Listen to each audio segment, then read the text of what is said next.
Welcome to this week's version of the Brain Coach Tips, live on Wednesday to help you with questions that you might have.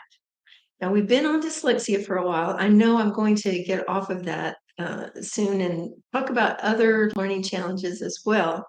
But today I want to do some more on the dyslexia, because usually when you have dyslexia therapy, the main emphasis is phonics. So we've talked about a number of other things, but phonics is typically what is used by the mainstream to help with kids that have dyslexia. And they often, they emphasize phonics. Phonetic approach is their main venue. And they do some multisensory as well. But what if I told you that if it's just a small part, that phonics could be a very small part of the issue that a child that has dyslexic symptoms? I'm Dr. Jan Bedell, and for 30 years, I've been equipping parents to get rid of dyslexic symptoms. Now, I know that sounds strange too, because everybody says, if you've got dyslexia, you're always going to have dyslexia. Well, I'll have to tell you that that's the experience of many professionals, where nothing different but the traditional dyslexia therapy is done. But as a neurodevelopmentalist, it just opens the door to exploring everything that could be influencing positively or negatively a child in their reading, in their spelling, all those different things. Now, don't get me wrong, I love phonics. Phonics is a fabulous way to teach reading if they have the prerequisites needed to use the phonics. Now, what do I mean by that? Well, remember, Samuel Orton said there's eye issues, dominance issues, coordination issues, balance issues, and phonetic awareness. So it's not just that one piece that's involved in this. The goal for a neurodevelopmentalist is get the right input into the brain, and then it'll respond. Now, what do I mean by that?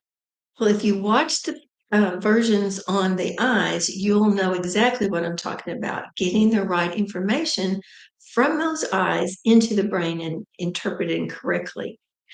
But today we're going to talk more about the ears. Now, you may say, what do the ears have to do with reading?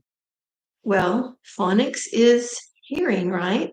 So if they have what we call tonal processing issues, that means the ear hears, but the brain, it kind of crosses the wires and it doesn't give the right information to the brain, then they're going to have trouble with phonics. And if that's your only approach, then there's going to be a lot of challenge. Then if a child is hypersensitive to sound, it could just be a distortion that causes challenges. And that can also lead to a negative use of phonics and the phonetic awareness. Now, those are two things about just getting the information in. But once that auditory information is in, then what happens? Well, there's auditory processing. Auditory processing is your short-term memory. It's your auditory short-term memory. So you have a visual short-term memory, things you bring in through your eyes and can hold, and also what comes in through your ears. Now, here's the thing about phonics and auditory processing, that link. When you have these different phonograms that you've taught the child, they have to hold each one of those pieces together, and oftentimes the rule to be able to come up with that word. But if their auditory processing is low and they can't hold all those pieces, they're out of luck. So we have to look at all of the whole picture. You just have to run your mind to look at the whole picture. Remember, I love phonics, and phonics is wonderful if their auditory processing is high enough to hold enough pieces to get the word out. Now, you might say, well, phonics is working fine. They can do any 3-letter word. And they're probably great at it because that's how many pieces they can hold. But what if they have a longer word and their processing can't hold that?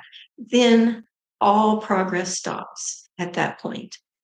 Now, we have some other things that we do to help with this kind of challenge until we get their processing up. And I'm going to invite you to come to a longer version of this. I'm going to record a long version of dyslexia and the phonics and fill in more of these details for you. But what you need to know right now is your auditory processing. You can determine that for your child with just a simple test. So we're going to put a link below in the description to a page that helps you understand more about auditory processing and gives you a tool, an actual kit, a toolkit to check both their auditory and visual processing. Now, if the child is nonverbal, obviously it's going to they're going to have trouble reading, but there is a test kit too for young children or those that are nonverbal. So be looking for that too. So I'll put the link in below, have them put the link so that you can get to the longer version of this and understand more about all of this. I really am trying to save this live on Wednesday at 1:00 for people to get on, ask questions. So if you can do that, I'd love to have you. If not, just send an email to office@brainsprints.com. That's office@brainsprints.com. We'll put that in the link as well. And you can write a question and I can answer it on the live. Now, next week, I'm traveling for evaluations in McKinney, Texas. So I won't be able to do right at 1:00 on Wednesday, but I'll see you sometime on Wednesday. Be looking for that. For now, it's the Brain Coach signing off.